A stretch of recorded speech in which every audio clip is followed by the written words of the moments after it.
Good morning बेटा। आज अपन हिंदी व्याकरण में विराम चिन्ह पढ़ेंगे। अपन जब पाठ पढ़ते हैं उसके बीच बीच में हम कुछ निशान लगाते हैं, कुछ चिन्ह लगाते हैं, उन्हीं को विराम चिन्ह कहा जाता है।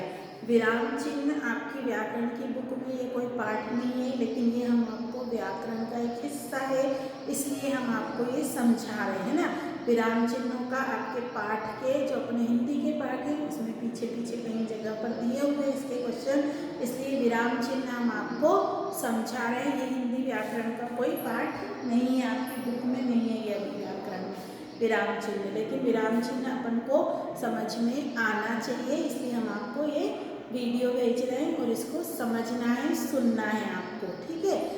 तो विराम का मतलब क्या होता है? रुकना।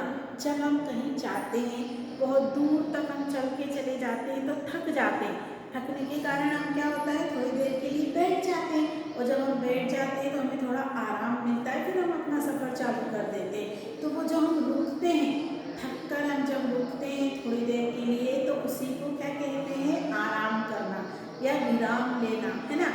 अपने काम को करते हुए थोड़ी देर के लिए आराम करना, उसे हम विराम करना कहते हैं। तो जब हम कुछ लिखते हैं तो लिखते लिखते जब हम कुछ कोई वाक्य हमारा पूरा हो गया, आधा है या और हमें उसके आगे लिखना है, ये सब बताने के लिए लिखते समय हम विराम चिन्हों का प्रयोग करते हैं। विराम चिन्ह के द्वारा हम बोलने वाले या लिखने वाले अपनी भाषा को कहाँ तक कैसे क्या लिखा है वो सब समझा पाते हैं।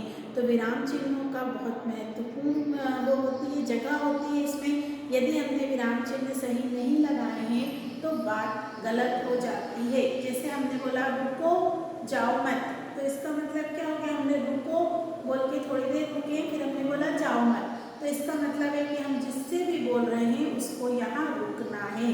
और यदि हमने ऐसे बोला रुको मत जाओ, तो रुको मत जाओ एक साथ बोला, मतलब आपको यहाँ रुकना नहीं है, जाना है।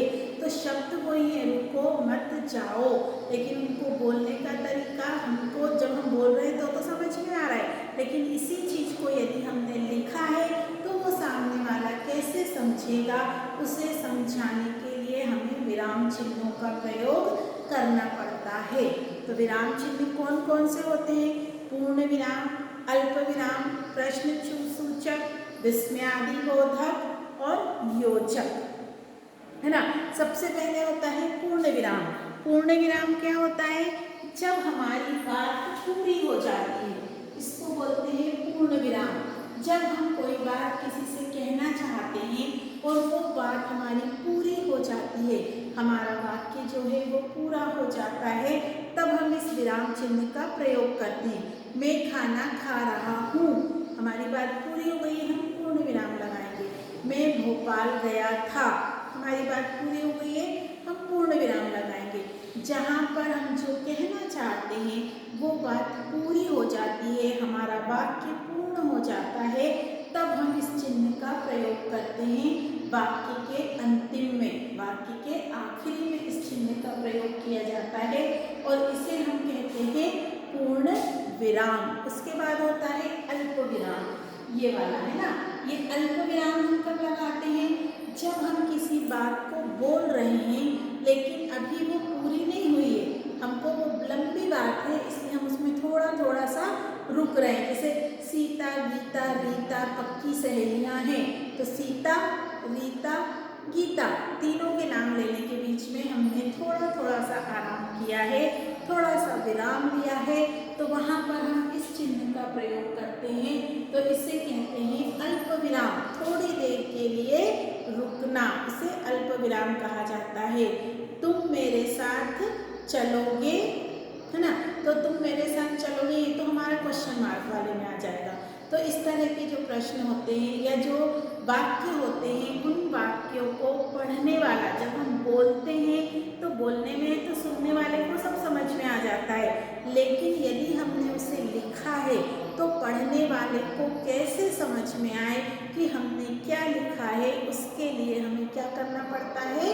विराम चिन्हों का प्रयोग करना पड़ता है। मुझे दाल बाटी भरता लड्डू अच्छे लगते हैं।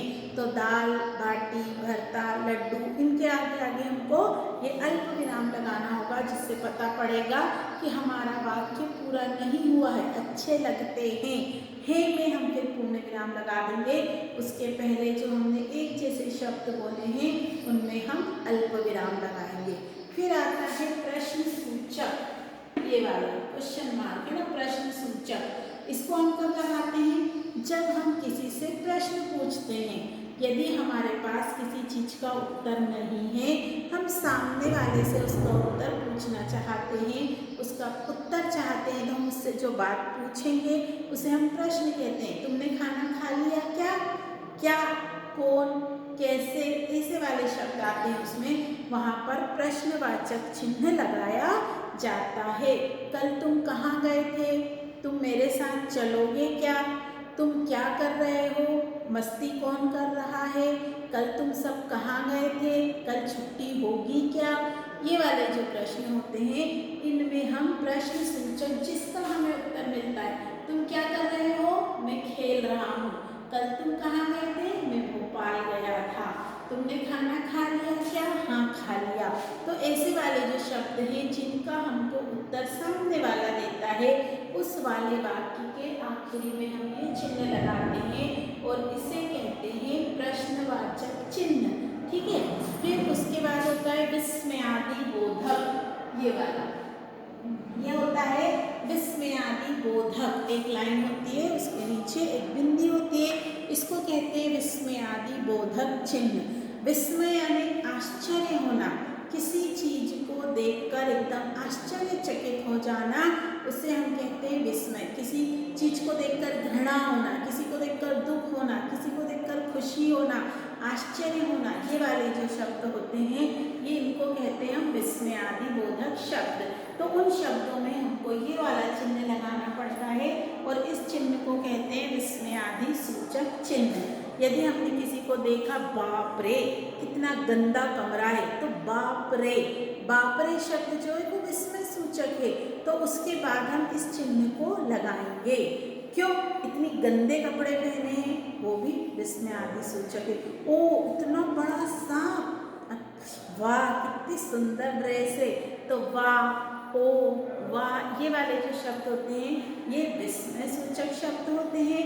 और इन्हें बोलते समय या बोलते समय तो हम बोल रहे हैं तो हमारे एक्सप्रेशन से सामने वाला समझ लेगा, लेकिन अगर हमने बोला नहीं है, हम उस चीज़ को लिख के दे रहे हैं, तो वो कैसे समझेगा कि ये कौन सा शब्द है?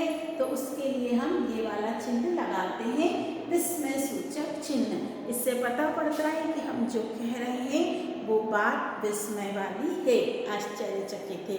फिर योजक चिन्ह, योजक चिन्ह ये होता है ना, ऐसे डैश लगाते हैं। योजक चिन्ह कब लगाया जाता है? जब हम वाक्य में दो एक जैसे शब्दों का प्रयोग करते हैं।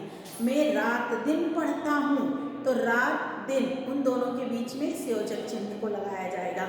हमें माता पिता की सेवा करना चाहिए, तो माता पिता उन दोनों के बीच में ये वाला योजक चिन्ह लगेगा। तो ये वाला योजक चिन्ह कब लगता है? जब दो शब्द एक जैसे होते हैं, जिनका एक बराबर का अर्थ होता है, उन शब्दों के बीच में हम इस योजक चिन्ह को लगाते हैं।